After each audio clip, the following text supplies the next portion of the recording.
as I've explained, and it's a journey. Spirituality before religions was a journey that I've been on all my life, searching for the creator. Mm. That has been because, like, I used to get in trouble growing up all the time because I used to say, like, God is great, and the nuns would say, yes, God is great. I say, God is really great. They say, God is really great. I say, well, if God is great, then the mother of God must be greater. Mm. I still have squares on my knees. They used to make me kneel on the grates for a lot of the questions I had because they used to say it's a mystery. Wow. And I used to always say, well, if it's a mystery, then we won't know it. And if we don't know it, why do we have to go through it? Mm-mm.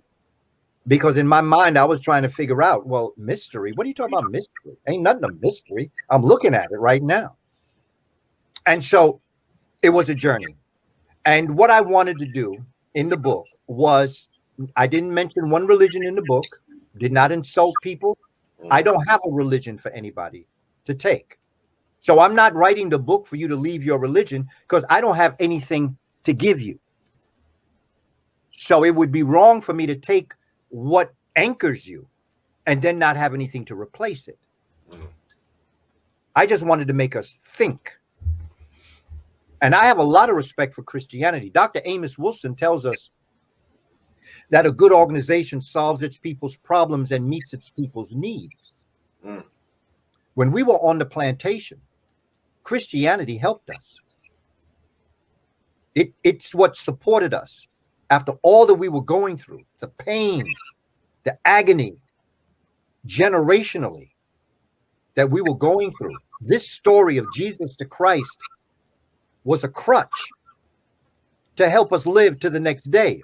A lot of us would commit suicide if we did not have something. Mm-hmm.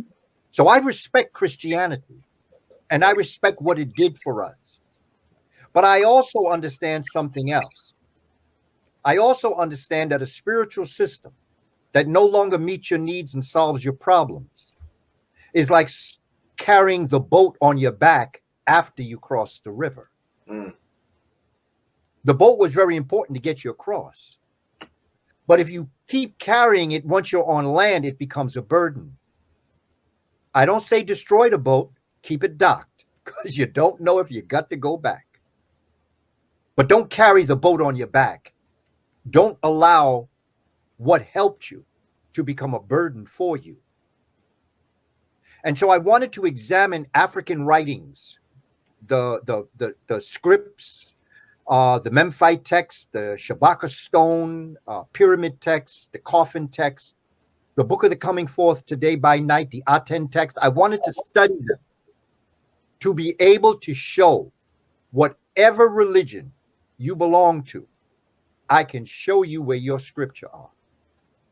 I can show you where Genesis is.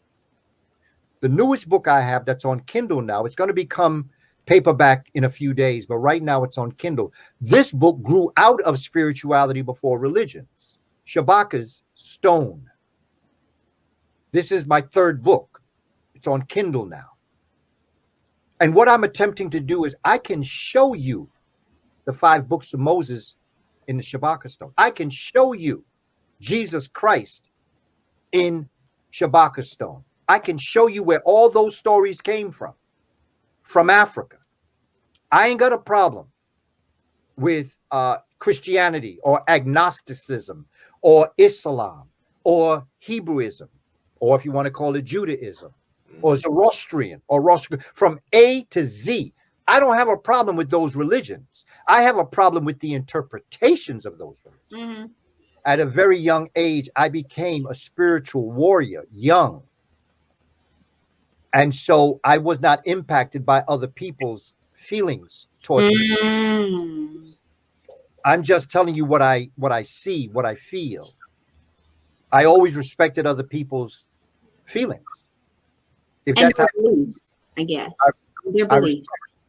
That's your thing, and you have a right to believe it, and I would fight for your right to believe it. But please don't try to put that fairy tale on me. Mm-hmm. Come on, Jermaine. Come on, Jermaine, because I know you next. Because I can't handle that. I can't handle that you are going to tell me, after I know the place that Jesus was born was the land of the Natufians, who were black, that he's going to come up a blonde and blue eye, and then Herod is looking for him. And Herod is having a problem finding him. Now, let me tell you something. If you're in a black neighborhood and there's a blonde hair, blue eye boy running around, you're not going to have a problem identifying who he is. Mm-hmm. So why were you having a problem finding him? The reason why you were having a problem finding him is because, quite frankly, the boy didn't exist. Tough. And, you know, it's not easy. And I know that people, and again, going back to the story about, you know, this has been a crutch for our people. They've held on to this story. This is their life. This is what gets them up in the morning. This is what got them through. What got them through, whatever they were going through. Exactly. And I don't have the right to come before our people, even if I believe it to be the truth, with evidence. If that is what holds up if that's what holds up your house, if your house is on stilts, even if they're weak stilts, it still holds your house up. I'm not going to come and knock those stilts down, knock your house down, and then not have something to give you. What I'd like to do is give you a thought process to see yourself, to be able to put stronger stilts underneath that so that the weak ones will fall away. And the strong stilts I want to put up underneath that is to instill in your mind that you are the creator having a human experience, and that you don't need nobody to speak on your behalf to God.